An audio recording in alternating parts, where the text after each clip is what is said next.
Greetings comrades, Soviet Gaming here. Today we are taking a look at the Awakened Ezizh, the second Awakened hero in AFK Arena. Let's go and take a look. So right there he is, our boy. Let's get him free for 3 days. Oh yeah, hopefully we'll get enough of him to test.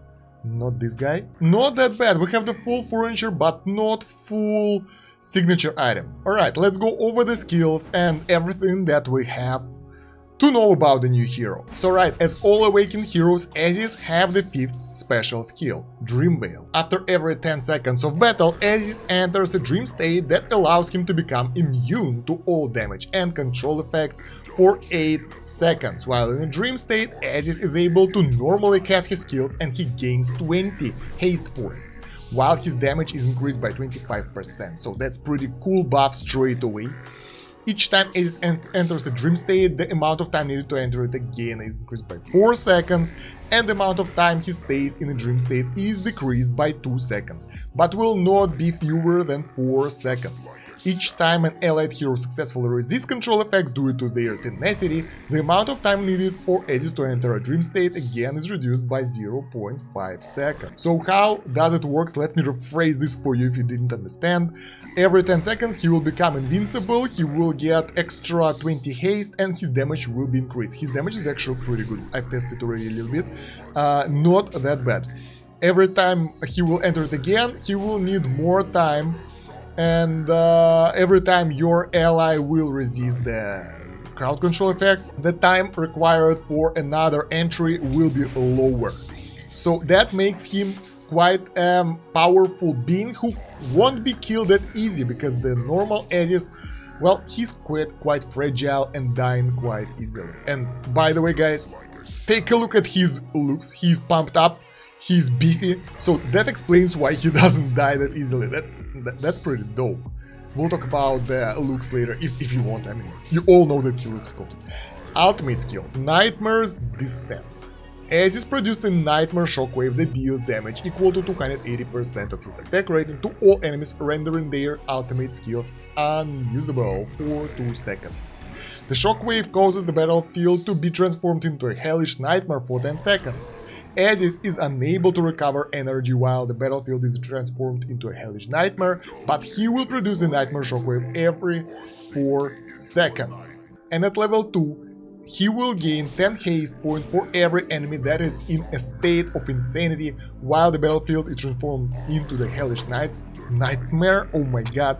And we'll talk about that insanity status a bit later.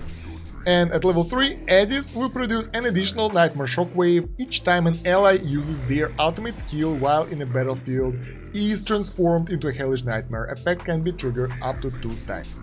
Let's break this skill down. What do we have? Ultimate, that is doing quite a lot of damage and denying enemies ultimate for 2 seconds every 4 seconds, plus extra 2 times 4 ultimates of your allied heroes, which is, it seems better than the normal Aziz one. Like, this one seems to be better, and moreover, it have additional effect of nightmares, which we'll talk about later as well. So I think, like, in terms of crowd control, in terms of denying ultimate, this Aziz will be better than the last one, like the normal one, because it seems that this one will be better. It will affect enemies for longer, and if you want to do it right, you want to play it on manual, which is like nobody will do right unless you are at a really high deficit. So that will allow you every 4 seconds. Yeah. That will allow you 6 seconds without enemy ultimate. So the first one is ultimate, then after 2 seconds you use an ultimate of your hero, then there goes the shockwave from him, and then goes another ultimate from your hero, which equals to 8 seconds. So the duration is 2 seconds. So it will be 8 seconds without enemy ultimates, which is insane amount of time, and in that time you can destroy the enemy. So yeah, but I will be lazy. It will be all on out for the most people, guys. So yeah, whatever.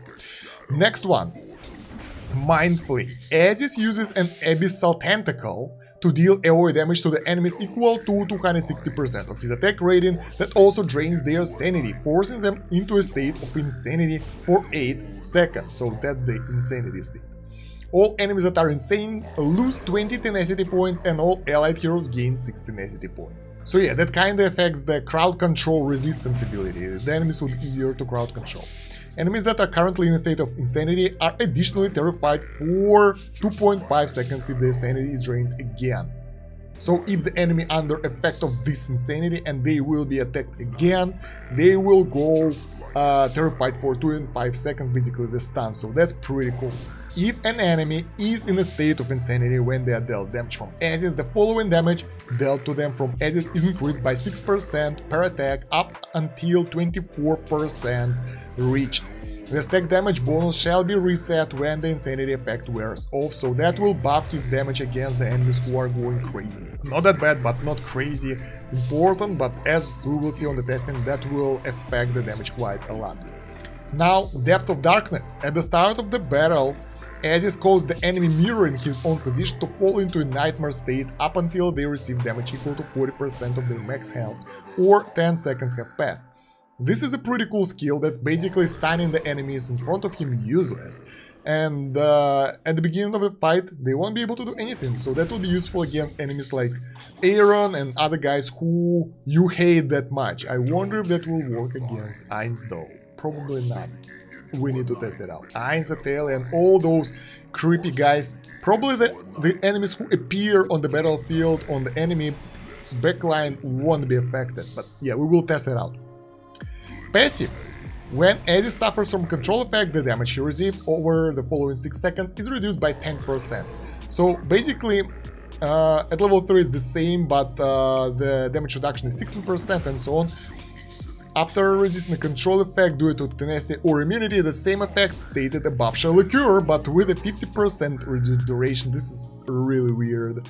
And when Ezizh suffers from a control effect, the source of the effect is put into nightmare state up until they receive the damage equal to 6% of their max health, or 20% seconds have passed. This effect may only be triggered once every 5 seconds. Okay, description is weird.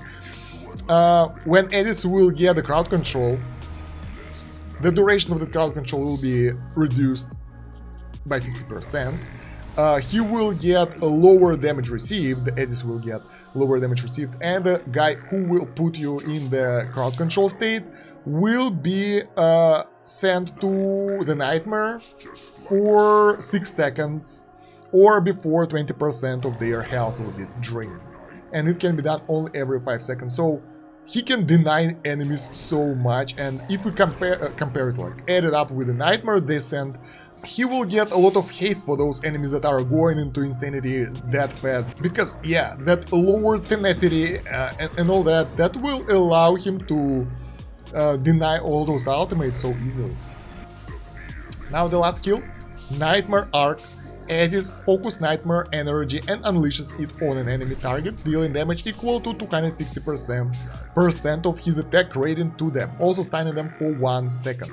If the enemy target is successfully stunned, the effect of the Nightmare energy are transferred to a new enemy target who will suffer the same damage and effect as before. The energy transfer, oh my god, effect will continue targeting new enemies up until an enemy resists the attack or the energy is successfully transferred 6 times. If this skill is used when the battlefield has been transformed into a hellish nightmare, the Nightmare energy will always be transferred the maximum number of times. I will explain how it works a bit later. Let's read the additional levels. Enemy targets also lose 20 energy points when stunned, and each time Nightmare energy is transferred to a target in a state of insanity, the damage caused by the following energy transfer is increased by 15% of Ezizh's attack rating and will also cause enemy targets to enter a state of insanity. Oh my god, this is so complex! So okay, first of all, those additional level 2 and level 3 bonuses are from the engraving. So you guys just keep in mind, you will need to engrave him to plus 30 to get 20 energy debuff on the enemy and plus 60 to get this bonus damage insanity on all that stuff. All in all, if it will be fully built, it will be really cool, I agree. But this is chain stun with pretty good damage. And it can jump between enemies 6 times, so it's a 6-second stun on the enemy team randomly and 260% of his attack rating times 6, which equals to 1560% damage on the enemy team. Yes, it will be split between the enemies, but the damage output with extra stun. And, you know, after he will release that skill, he doesn't need to do anything, so that's pretty cool.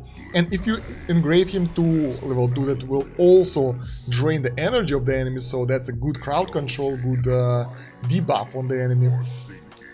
And at level 3, as far as I understand, it's really not that thorough.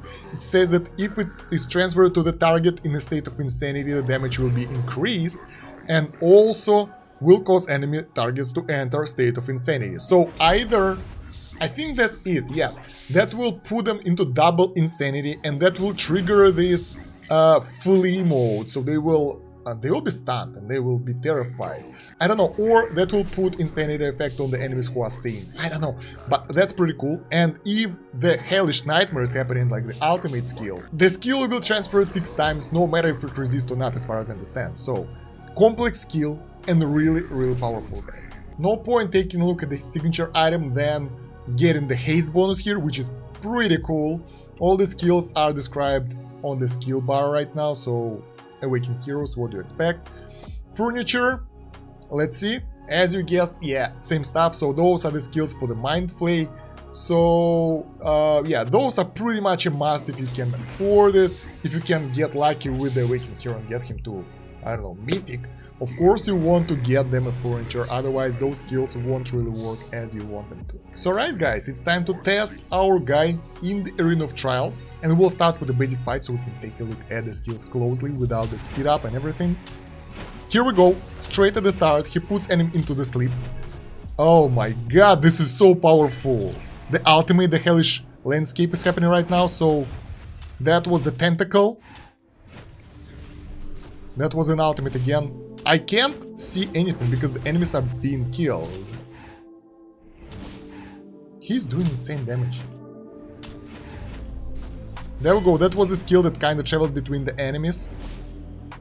So on this Hellish Nightmare, like Hellish Landscape that is right now, when he will release that drop that travels between the enemies, it will go through them even if they are not stunned. It's still going like that, so it stunned them all.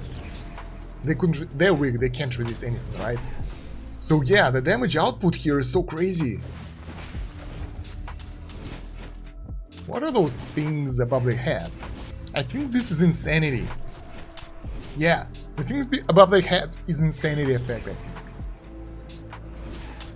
So now they're sane,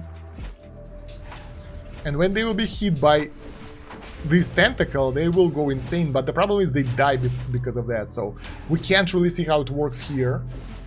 But I like how the skill, yeah, this is insanity for sure. So yeah, that's pretty cool. We saw all the skills, they are fantastic. I mean, pretty cool, right? Let's go and test him in the actual combat. So right, first things first, I wanna test out if he can prevent enemies from appearing in the backline. Probably not. I saw only one enemy who can do that, that's Cecilia here on the 5th fight in the guild fights, and I tested it and it doesn't work. So yeah, because she isn't there at the start of the fight, he randomly stuns someone else, and yeah, she appears in the backline, so that doesn't work, and probably Athalia and others won't be able to be countered like that as well. And yeah, it seems the enemies that are not going under the crowd control won't be able to affected by this as well, so this Raku is totally ignoring everything, and yeah, we don't have him terrified at the start of the fight. So yeah, if we place him here, that will work on Scribe. Come on, yeah, there we go, he's stunned. But on Raku, and I think on Ainz and all other heroes, that won't work, so Awakened Aziz won't be your counter to everything. I've been through most of those Arena Guardian fights, and everywhere our guy showed himself as pretty powerful character, so this one, I think this one was the hardest fight. And in all other fights the enemies got decimated, so this one was the only fight that was kinda hard.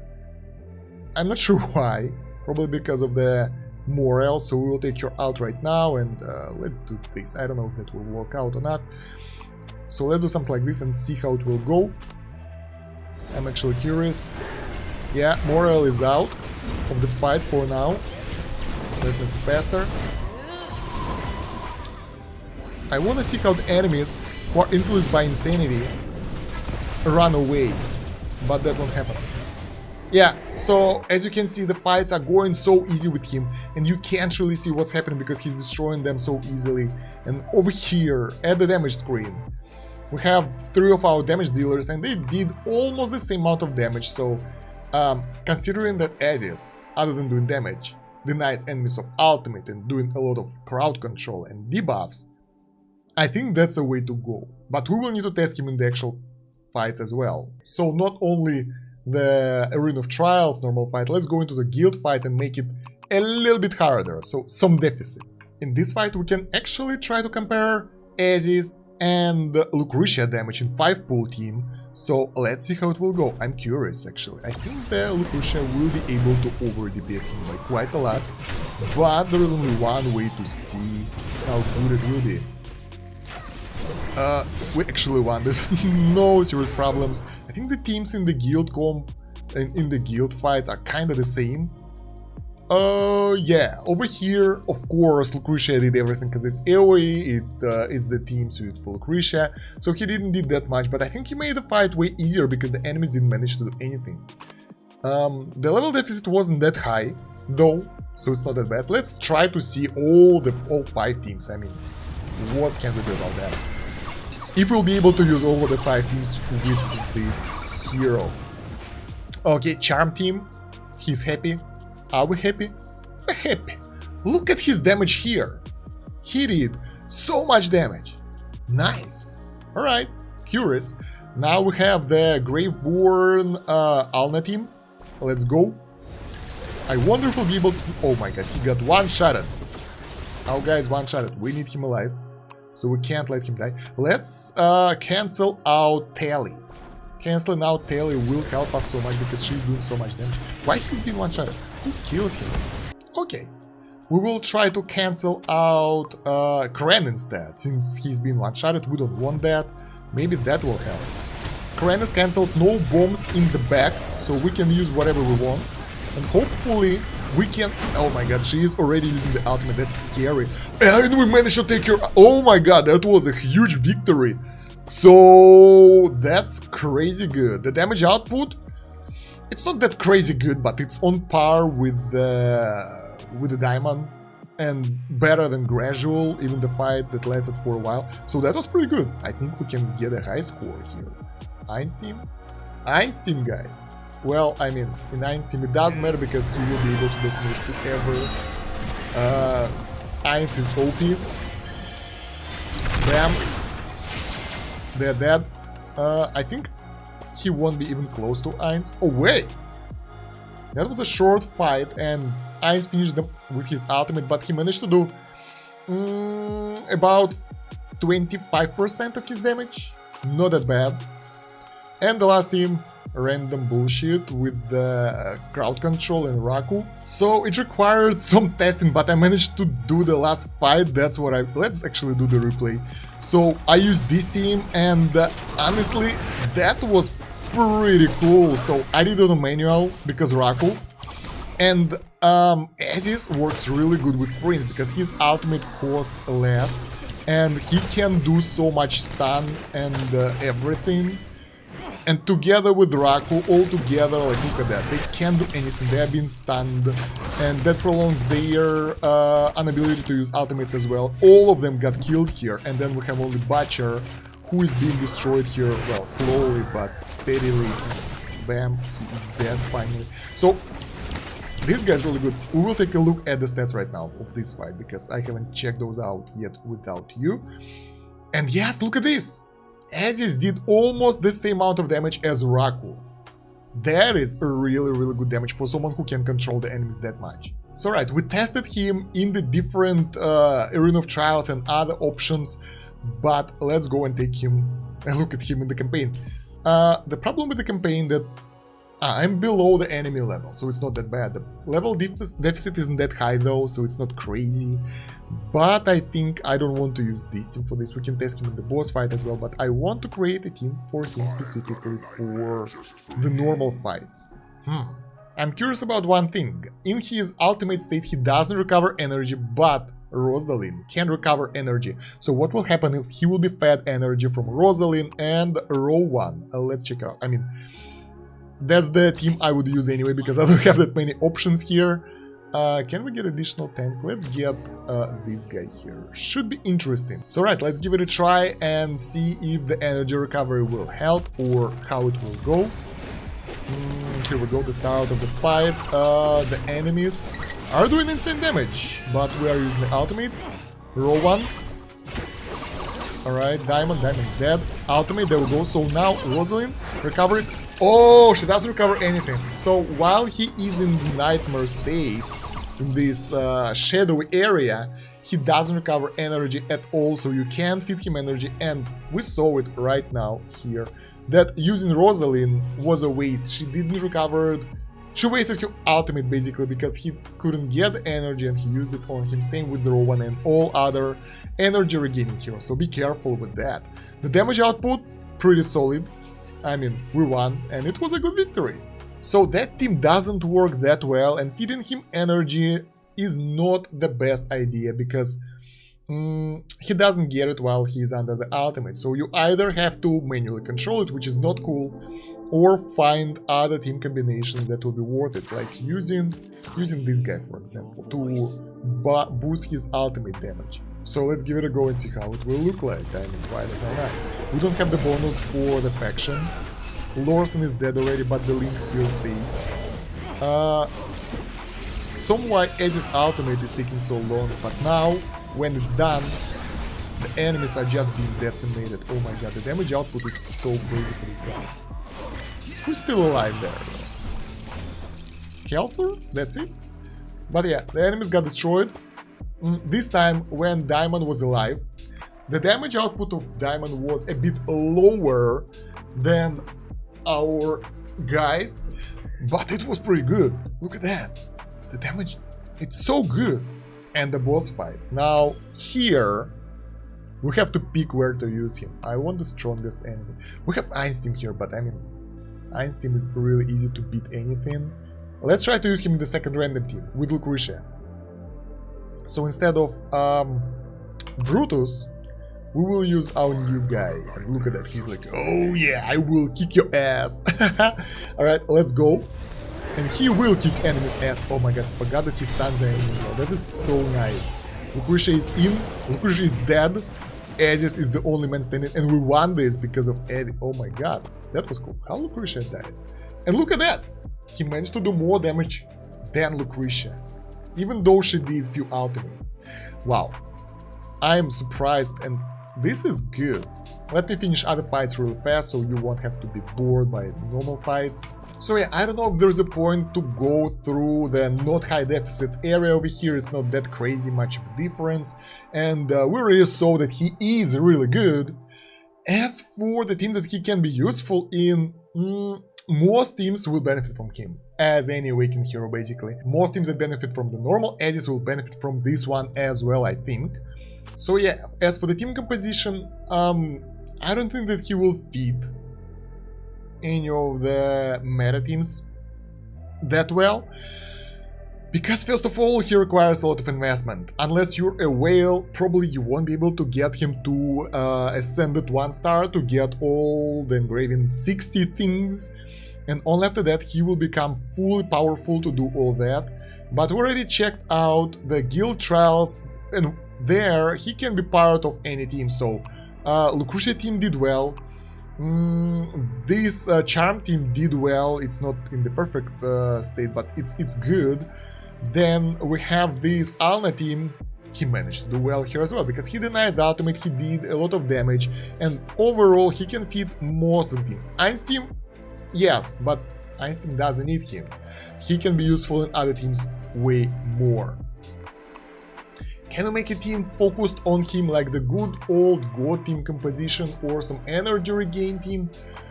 It's hard to say right now. It's hard to say right now because it's too early. He can be quite a good add to Raku, because he puts enemies into the stun, into the fear state, and Raku can exploit that. But as for his own team, I'm not entirely sure yet. It requires a lot more testing, and it requires him to be tested not in the guild trials, but in the actual campaign when everyone is maxed out and the high deficit and all that, you know, the high-end testing, which I don't really do. As for the artifact, Dura's Call might be a good option if you have it open for him, because that will allow him to use his ultimate earlier. Another good option is Windbinder, because of the same reasons. He can release ultimate earlier, and that will give you a huge edge over the enemy. If you want him to do more damage, you can use an eye as well, because he can be your damage dealer as well. So that will kind of depend on the situation you are in right now. What do you want in the current fight, in the current team? If you want his ultimate to arrive earlier to take out the enemies and stun them and all that, yes, you want energy gain artifacts if you want him to do more damage and you don't really care about crowd control that much right now, then you can use Eye or Blade, or maybe even some of the Warden of the Arcane for the haste bonus, something like that. Wind Warden, probably not that much. So yeah, it's very situational for this hero, because the hero himself is a pretty situational. So what are my overall thoughts on the Awakened Ezizh? First of all, the looks. I didn't talk about the looks, I wanted to, but I never did. The looks is fantastic. I like his, like, that creepy movement, how he's shaking, and he looks evil. Like, he looks like he wants to unleash his strength to destroy the enemies, and that's exactly what he does. As for the skills and overall usefulness and the mechanics, it's pretty amazing. I like him, I think, more than Awakened Tillian, because I'm more of, you know, fan of the evil things more than the good ones. Looking forward to his mechanics. And the main drawback will be for all the free-to-play players that the easiest way to get him is through the Temple of Time, and getting those time emblems is really hard. It's expensive, 500 diamonds each, and then you get the chances, and it will take forever, because for the free-to-play guys you won't be able to get those that easily, and building him will be a nightmare for you. But yeah, if you can get him to at least Mythic but better Ascended 1-star, you won't regret it. I wouldn't say go for him and try to build him, because it's impossible unless you're a whale, but if you're a whale, or like you're donating a lot of money, you should get most of the heroes by now, and that one won't be an exception, guys. So yeah, I'm a little bit envious to the people who can get him, because probably I won't. I will try to do the summon session to get him or Awakened Tillian. I have a bunch of those time emblems left on my main account, and we will see what we will get. But other than that, cool hero, wanna get him. If I'll be lucky, good, not, okay, whatever. We can live without him as well, so he's not the hero that is a game breaking like Ainz, so you will be able to live without him, okay? He's pretty cool, but you can live without him. Also, he should be extremely good in PvP. Forgot to mention that, but yeah, you already figured that by now. So yeah, guys, let me know in the comments what do you think about the new hero, what do you think about this guide. While you're going to the comments, don't forget to like the video, share it with your friends and guildies, subscribe to the channel, hit that bell button if you haven't did that yet, and check the pinned comment and the video description for the links. We have more AFK Arena hero breakdowns there, we have more AFK Arena guides there, and we have links to the Discord where we can discuss AFK Arena and the recent news and everything basically. And we have social media. Weird, cringy stuff. TikTok, Facebook, join all that. That will be, yeah. I will be waiting for you over there as well. So yeah, guys, thank you very much for watching. That's about it for now. Subit out. До свидания.